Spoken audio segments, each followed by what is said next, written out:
Eu ia começar a gravar o episódio, mas apercebi-me que o Jerome Powell ia falar, o presidente do Fed, e resolvi esperar um bocadinho para ver qual era as palavras que ele ia ter relativamente ao mercado, porque eu sabia o que ele ia dizer agora ia refletir-se no mercado. Então foi muito curioso.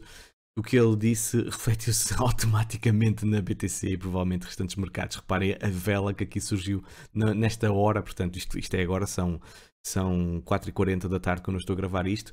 Reparem, a Ethereum também começou a subir 4%, reparem bem aqui a vela como está a acontecer. Portanto, aquela questão que as notícias não afetam os mercados e que os dados, apenas os gráficos é que dizem a verdade.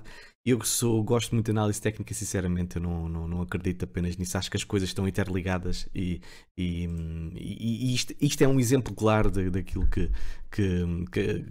do que a influência de uma notícia pode influenciar um preço. Portanto, sejam bem-vindos a mais um episódio de Alex Crypto. Hoje temos, obviamente, que falar sobre o que está a acontecer. Vamos analisar os gráficos, vamos analisar algumas notícias e também alguns dados que eu tenho aqui on-chain. Também dizer que o título do episódio pode ser um pouco assustador, mas efetivamente foi aquilo que eu vi nos gráficos. Mas este mas que existe no final do título é exatamente um mas, porque até por esta notícia que está aqui a surgir pode levar a uma subida, pelo menos, do preço nos próximos tempos. Mas isso já vamos falar com alguma calma. Portanto, temos aqui, provavelmente, os Estados Unidos vão permanecer numa época de juros muito baixos. Portanto, se estás a par dos episódios que eu tenho feito, e bem como as notícias que têm surgido, portanto, não só a questão da dívida pública, a impressão massiva de dinheiro, o tapering que os Estados Unidos disseram que iam fazer, a retirada de apoios à economia, o aumento da taxa de juros, não só uma única vez, mas já se falava em 2, 3, 4 vezes, portanto, tudo isso levou os mercados a reagirem de uma forma um bocado pessimista, ou seja, eles estavam claramente a tentar acalmar a economia, porque basta olhar para os gráficos do Nasdaq e do SP500 para ver que as coisas estão completamente eufóricas, não é? Mas também eles compreendem que não podem apenas ter um discurso tão pessimista, porque as coisas, se começam a descontrolar-se, toda a gente perde, e eles não querem isso. Eles querem manter, obviamente, os mercados estáveis o mais possível, mas sim também diminuindo o apoio à economia e a diminuição também da impressão de dinheiro, para ver se conseguem controlar a inflação. Eles estão numa zona tremendamente difícil, portanto, o Fed dos Estados Unidos. Não sei como é que eles vão resolver este problema. Já aconteceu situações no passado que levou efetivamente a uma crise e a um crash, e depois sim houve uma entrada de nova liquidez agressiva por parte do apoio estatal, mas a verdade é que é muito difícil fazer um apoio estatal neste momento nos patamares em que nós estamos. Quer dizer, nós continuamos a subir, mas pronto, eles é que ditam as leis. Portanto, se eles querem dizer que vão imprimir mais dinheiro e as pessoas simplesmente vão ficar satisfeitas com isso. E o dólar continua a cair, e nós, Bitcoin e criptomoedas, obviamente que agradecemos também. Pronto, portanto, aquilo não foi tão mal. Ou melhor, o discurso começou a mudar. Obviamente vai haver também eleições em novembro nos Estados Unidos, e estas coisas, apesar de faltar algum tempo, há sempre uma preparação, e o Joe Biden, obviamente, que quer defender a sua presidência e também o seu partido. Portanto, tudo isto tem que estar aqui em cima da mesa, e 2022 pode ser um ano muito, muito engraçado de jogo político-financeiro, de vermos mercados inflacionados, se calhar começam a cair, mas não deixam cair, e depois até se calhar podem subir. Portanto, vai ser muito, muito engraçado como analista ver o que vai acontecer em 2022. Portanto, aqui mais uma notícia: o presidente do Fed quer impedir a inflação de se enraizar. Ele vai prometer hoje no Senado fazer tudo durante o seu segundo mandato para impedir que a inflação fique muito vincada, e promete também utilizar novos instrumentos, não é novos, peço desculpa, todos os instrumentos para apoiar a economia. Reparem, apoiar a economia, a palavra já começa aqui a surgir, e antes não se falava muito nisso, ok? Portanto, vamos ver o que é que vai acontecer, mas fica aqui a devida referência para a notícia mais fresquinha do dia, que é a mudança de discurso, ou pelo menos o acalmar de discurso por parte do Fed. Bitfarms, mineradora canadiense, comprou mais 1000 bitcoins. Portanto, é curioso ver uma mineradora comprar bitcoins. Mas é estratégico para a própria empresa, pelos vistos, e é sinal que mais uma grande empresa, porque está aqui muito dinheiro envolvido, aposta na Bitcoin como moeda estratégica para o seu tesouro. E então eles aumentaram 30% a quantidade de bitcoins em reserva. Neste momento são 4.300 BTC. Portanto, excelente notícia para eles principalmente. Portanto, El Salvador aumenta a sua mineração de Bitcoin com mais fontes geotérmicas. Portanto, já sabem que El Salvador foi o primeiro país a tornar a Bitcoin a moeda fiduciária e a minerar Bitcoin, digamos assim, para o bolso estatal ou para o cofre estatal. Isto já foram construídas escolas e tudo com a Bitcoin minerada. E pelos vistos eles estão a gostar tanto da experiência que vão apostar ainda mais e querem reforçar essa sua capacidade de mineração com 4 novos poços que vão ser criados. Há críticas e há quem duvide desta capacidade toda, mas eu acho que isto sinceramente não é muito difícil. 2 mais 2 ainda são 4. A energia geotérmica é algo completamente aprovado, os vulcões estão lá, portanto eles aproveitam aquilo que têm de melhor e fazem eles muito bem. Acho muito curioso o estilo deste presidente de El Salvador. Agora, uma coisa que eu também queria dizer, eu acho que é muito benéfico para o preço da Bitcoin haver um aumento da capacidade de hash rate, independentemente do grau de dificuldade aumentar ou não, mas se algo prova que o preço da Bitcoin sobe, ou faz subir o preço da Bitcoin, é nomeadamente a capacidade de mineração. Quanto maior a capacidade de mineração, maior a intensidade. Normalmente o preço tem uma tendência de subida, porque também faz todo o sentido, não é? Temos aquele supply de produção diário constante, ou seja, com aqueles blocos que vão saindo, com a maior capacidade de mineração, quer dizer, o preço obviamente terá uma tendência a subir, porque há também uma maior procura. Portanto, temos aqui também um indicador muito curioso. Os mineradores não estão a vender, estão até num período de acumulação bastante elevado, já não acontecia desde maio de 2021. Se olharmos para trás, efetivamente depois tivemos um período de venda aqui, acho que houve aqui um certo pânico até por parte dos mineradores. Não, peço desculpa, calhar aqui foi aquela questão, enganei-me, foi aquela questão da China, de expulsar os mineradores, portanto, o que também leva, obviamente, a uma certa venda, porque eles também tinham que realizar capital, provavelmente, para fazer a mudança de estabelecimento. Mas fica aqui a ideia. Se uma pessoa que é mineradora, não é? Eu neste momento também pretendo ser, não faz sentido estar a vender BTC quando o preço está baixo. Portanto, a aposta é claramente esperar e numa estratégia de hodl aproveitar os melhores preços para vender BTC. Portanto, fica aqui a notícia que os mineradores estão a acumular fortemente Bitcoin.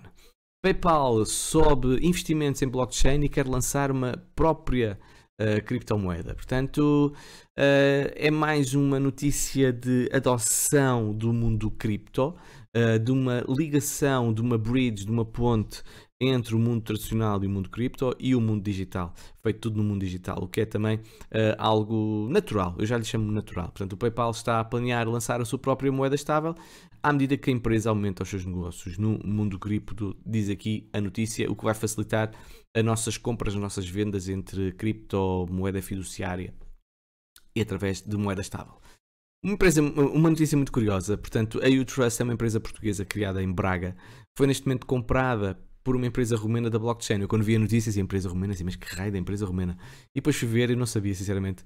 Elrond, toda a gente conhece a Elrond, foi a empresa que comprou a U-Trust, portanto, com o objetivo de tornar os custos de processamento de pagamentos mais baratos, bem como criar uma forma de rendimento para os comerciantes. Portanto, muitos parabéns a uma empresa portuguesa como a U-Trust ter sido reconhecida por outra empresa, neste caso como a Elrond, portanto a chamada Ethereum 2.0, e neste momento ser adquirida por eles. Portanto, muitos parabéns aos seus proprietários e seguramente têm agora os bolsos bastante atestados e de uma forma inteiramente justa. Vamos então falar aqui um pouco sobre gráficos. Em primeiro lugar, olha, isto não é pago, atenção, eu não estou a receber nada para dizer isto. Temos aqui o Crow, até é um youtuber, por acaso o gajo não é o gajo, peço desculpa, o senhor até é bom analista, por acaso gosto de ouvir as análises dele, e ele tem aqui um aplicativo muito, muito engraçado, portanto vocês podem ir lá e depois ter acesso a isto. Eu estou com o Premium, mas eu acho que isto é um período apenas momentâneo, mas olha, a gente aproveita enquanto pode.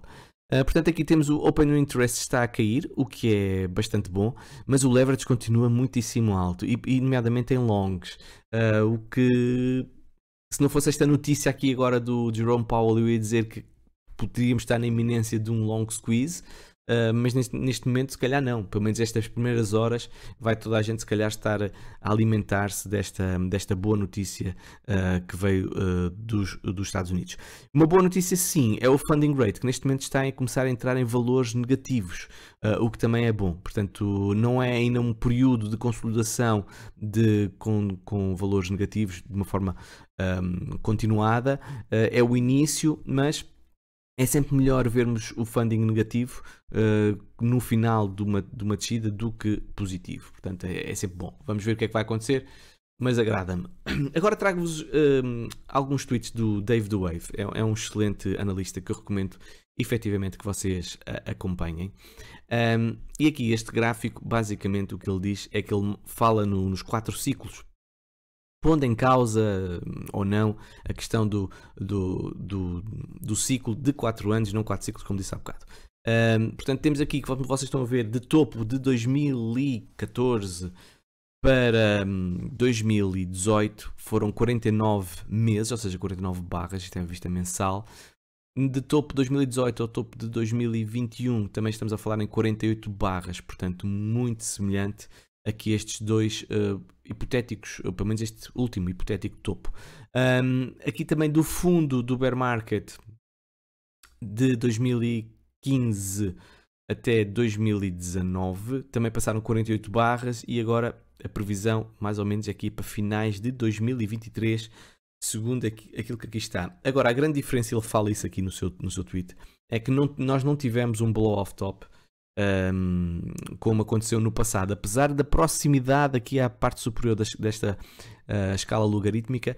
A verdade é que não houve aquele efeito de blow-off top como aconteceu no passado. Ele depois traz aqui também algo curioso. Eu por acaso discordo do que ele está a dizer. Ele diz que o preço está a aparentar que se está a afastar do ciclo do halving. Eu não concordo, pelo menos o que aqui está a ver parece-me que ele, não sei, equivocou-se, ou eu estou a ver mal e se calhar vocês podem me ajudar. Mas por exemplo, do halving de 2016 até ao topo são 19 barras, 19 meses, não é?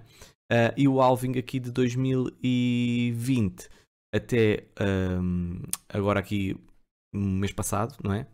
Estamos a falar também de 19 barras e aquilo que aconteceu mais ou menos na altura que, pronto, aqui o preço já estava a cair, mas aqui também estávamos muito próximos do preço começar a cair, não parece que haja assim uma diferença muito grande. Portanto, vamos ver se isto, reparem, se os halvings normalmente, este distanciamento anunciam o início de um bear market, provavelmente já podemos estar nele, ou no início desse bear market.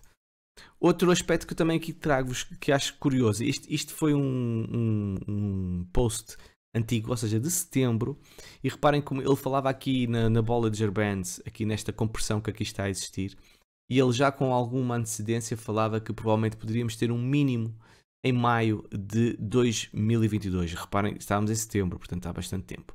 Ainda estávamos a fazer o segundo alto, digamos assim. Obviamente que aqui não respeitou esta linha de tendência, ele continua a subir. Mas aquilo que me agrada desta projeção é que é o espaço temporal. Portanto, aqui 14 barras até ao fundo, de 2013 a 2015, 11 barras aqui de 2018 até ao fundo também, e aqui ele também projeta, aqui faz uma média mais ou menos, está aqui 14 barras, 11 barras, ele faz 13 barras, ou seja, 395 dias, aponta mais ou menos para maio, para ser um possível fundo, se repararem, apanhando a parte inferior desta escala logarítmica que aqui está. O que iria levar o preço provavelmente a este ritmo e a esta projeção lá para os 20 mil dólares, mais ou menos assim. Mais ou menos isso, pelo menos aquilo que aparenta. Vamos ver, isto é uma projeção, é a ideia dele. Aquilo que nós podemos estar a ver é que efetivamente a Bollinger Band está aqui a cair exatamente na linha que ele está a apontar. Vamos ver se concretiza ou não esta projeção. Outro aspecto aqui que eu agora trago por parte do... Quem é? Will Clement, exatamente. Ele fala nas moedas paradas, ou seja, que estão paradas há não sei quanto tempo, agora não me lembro. Portanto, a dormência, digamos assim, que está a entrar em níveis de compra. Portanto, sempre que nós estivermos normalmente nestas zonas aqui a azul, significa que o preço estava em valores baixos. E até mesmo zonas de fundo de bear market, ok? Zonas de fundo de bear market. E que neste momento nós também entramos nessa zona assim azul. A última vez que tivemos foi quando tivemos o crash de 60 para 30 em maio, abril, foi no verão, não é? E depois tivemos uma subida bastante forte por parte da BTC. Que a história se repita, meus caros, que a história se repita e que efetivamente voltemos a subir. Outro aspecto aqui também positivo, aqui portanto o liquidity supply, portanto se estamos a falar do supply shock, portanto a relação entre o supply e a compra, e aquilo que nós podemos ver é uma clara divergência que aqui está. Se vocês repararem aqui o supply quando está a subir, nós também vemos aqui o preço a subir, mas aqui o que vocês estão a ver é que o preço está, o preço está a cair e o supply, aqui o liquidity supply está a crescer. E tal como diz aqui este tweet seguinte do Dopey Cash, reparem bem, o que está amarelo é a correlação direta e o que está a vermelho são as divergências. E da última vez que tivemos esta situação, em que tivemos esta divergência, o preço a seguir subiu bastante. Portanto, Deus queira que seja uma repetição do passado e casando este com este post anterior do Will Clement, que estejamos, bem como aquele do NVT do Willy Woo, que estejamos de facto no final de um período de distribuição, correção e agora para uma subida de preço. Outro aspecto que eu também acho que deve ser relevante é que nós atingimos um valor que normalmente é um valor interessante para compra, ou seja, atingimos os 10 pontos aqui na escala de medo e ganância. E já estamos há muito tempo. Nós já estamos nesta zona aqui de medo extremo desde dezembro. Exato, sim, inícios de dezembro. Exatamente. Portanto, já estamos numa zona de medo desde início de dezembro, apesar de podermos estar mais tempo, porque aqui tivemos de maio a julho. A julho tivemos 3 meses, aqui estamos há cerca de um mês, sim, vamos dizer um mês. Portanto... Não, mentira. De 26 de novembro, portanto, um mês e meio, mais ou menos. Ou seja, quando nós passamos muito tempo com medo, mais cedo ou mais tarde, o caminho mais provável é para cima. Portanto, é sempre bom passarmos aqui muito tempo. Significa que estamos a chegar, se calhar, ao final de um período corretivo. Bem, e agora trago-vos... Primeiro vamos falar da parte mais chata e depois falaremos da parte melhorzita, está bem? Se nós olharmos aqui vocês podem ver, é todo o preço da BTC desde o seu nascimento. E agora vou ligar o meu slingshot que aqui tenho. E eu não posso deixar de dizer que, efetivamente, que eu fiquei preocupado na semana passada, quando acabou a semana. No início desta semana ainda pior, que as coisas começaram a cair. Mas podemos ter aqui um mas muito, muito, muito bom.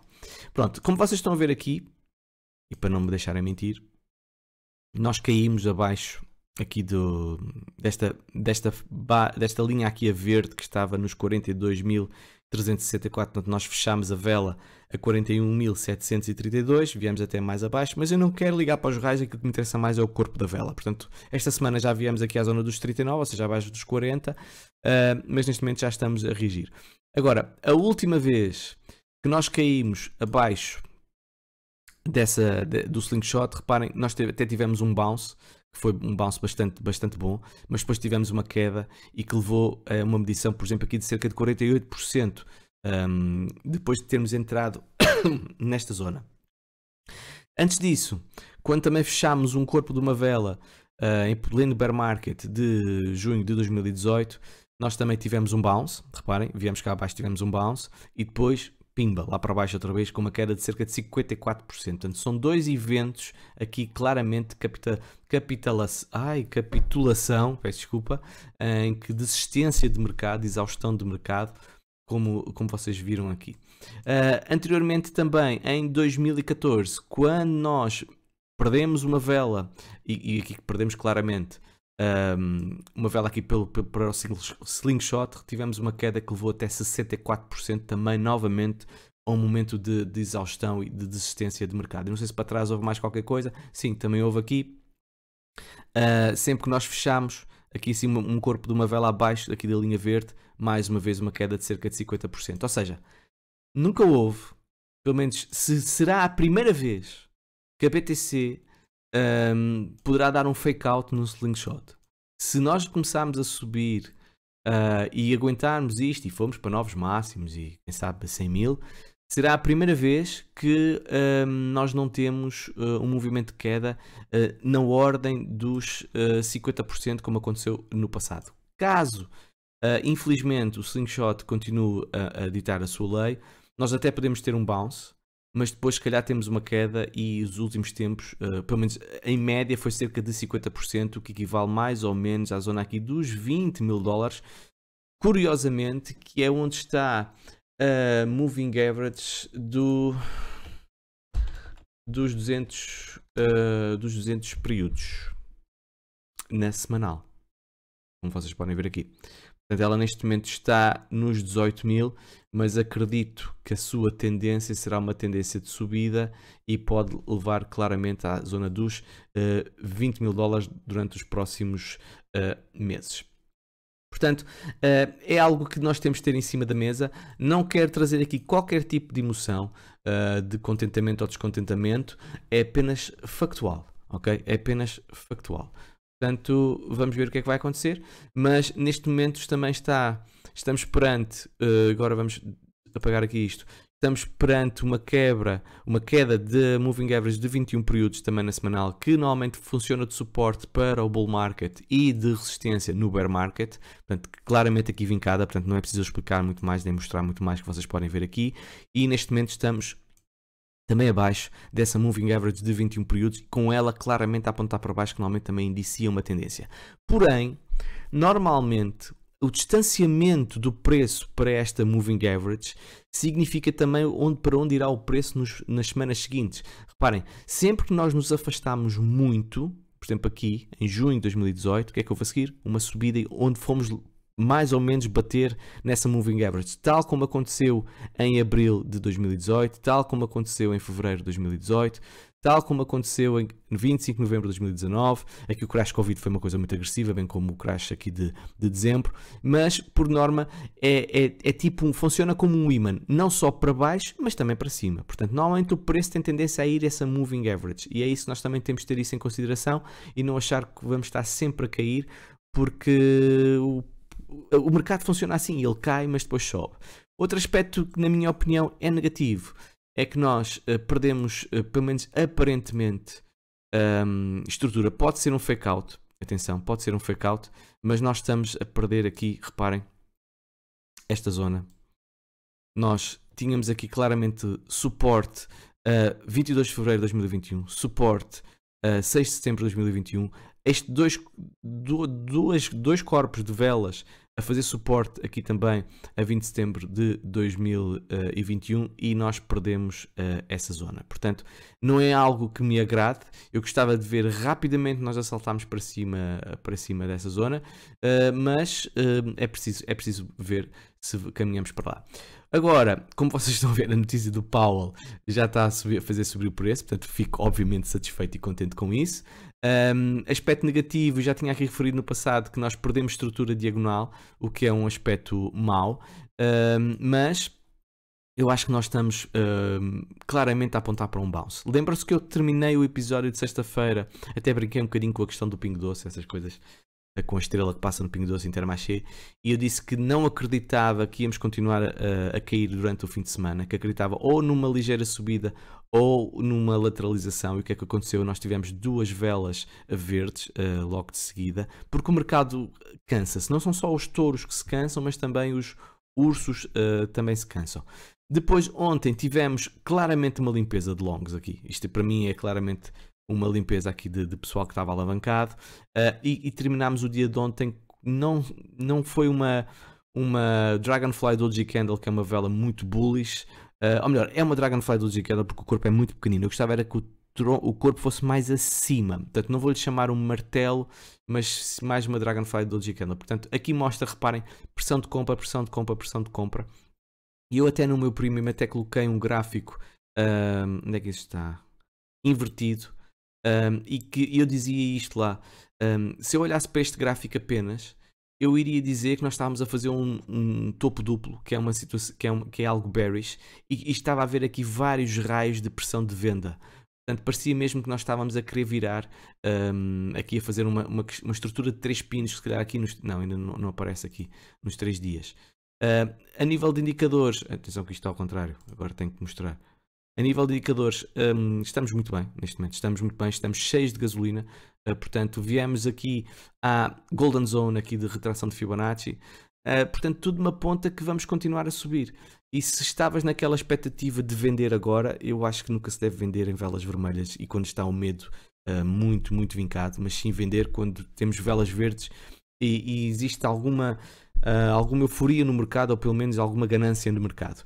Eu acho que é muito importante aqui, esta resistência aqui a diagonal que aqui está, aqui a cor-de-rosa, acho que é essencial para nós quebrarmos esta estrutura, mas também a nível de retração aqui de Fibonacci, nós ultrapassarmos, como vocês estão a ver aqui, agora vou apagar esta, ok? Reparem como ela bate certinho com a zona de resistência, anteriormente suporte, e aqui também mais acima, portanto é uma zona crítica neste momento, reparem, é excelente, bate mesmo certinho esta Golden Zone que aqui está, com esta zona aqui também, com muito peso aqui no mercado, portanto não me admira ver uma subida até aqui, sinceramente. Poderemos parar aqui mais ou menos na zona aqui dos 44.700, porque aqui, reparem, há aqui resistência, há aqui suporte, aqui resistência e suporte, ok? Portanto, não me admira nada pararmos mais ou menos aqui, que se calhar vai casar até com algo mais ou menos aqui, exatamente, ok? Reparem que também apanha aqui a Golden Zone nesta descida, nesta última descida, portanto, bate muito certo estas zonas aqui, portanto, não me admira nada ver algo semelhante mais a isto, ou seja, uma subida pelo menos aqui assim, se calhar fazemos um baixo mais alto, e depois virmos aqui bater nesta linha, o espaço temporal obviamente ignorem, nesta linha diagonal que pode até casar com esta resistência que aqui está, horizontal e também de Fibonacci. Portanto, vamos ver o que é que vai acontecer, mas eu sinceramente acho mais provável uma subida, então depois do dia 2, acho claramente mais provável uma subida, do que uma continuação de descida. O meu receio, e vou ser sincero, que era isso que eu ia dizer no episódio se não tivesse visto a notícia, era que se nós estivéssemos a fazer aquilo que eu chamo uma bear flag, ou seja, estamos aqui e fazer aqui mais ou menos uma bear flag e depois com breakout e continuação de queda. Mas os indicadores estavam muito cansados, não pareceu que fosse isso que ia acontecer. E mesmo que isso aconteça, pessoal, mesmo que isso aconteça, eu vou continuar a dizer que parece-me claramente, numa estrutura macro, que nós só estamos a fazer, até perdemos os 30, ok? Estamos a fazer um período de longa lateralização ou de consolidação de preço, tal como aconteceu aqui no passado, em que fizemos este movimento assim, isto está-me a correr tão bem. Okay? Este movimento assim, e mais no passado também, este movimento assim. Sim, foram 2 bear markets, eu não estou a dizer que não lhe vou chamar bear market, mas são períodos de lateralização, de distribuição de preço para depois voltarmos a subir. A BTC está programada para subir e não está programada para perder estrutura e cair, ok? Portanto, ficarei mesmo muito preocupado se perdermos os 30 mil, sinceramente, certo? Também quero referir que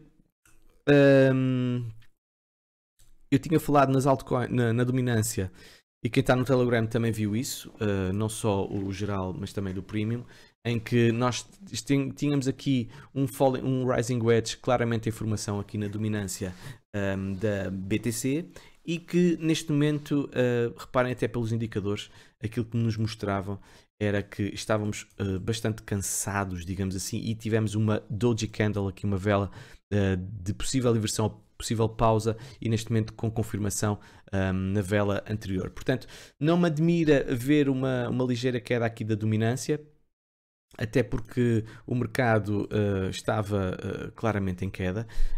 Agora vamos ver se efetivamente as altcoins vão conseguir recuperar esse movimento. Para já estão a reagir muitíssimo bem no dia 2, reparem com esta notícia, ok? Vamos ver se elas vão ter força para fazer novos altos. Porém, eu vi aqui esta divergência clara.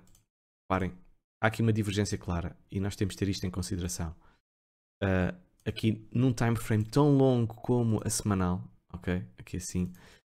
E mesmo que nós vamos subir novamente, se calhar não vamos quebrar esta zona e podemos fazer continuação de uma divergência. Não sei, vamos ver o que é que vai acontecer, mas eu teria algum cuidado neste momento com as altcoins, comparativamente com a BTC, ok? Não estou a falar no par dólar, mas estou a falar no par BTC, até porque no Stochastic RSI estamos a começar a curvar para baixo, apesar de não termos confirmação, e CCI também.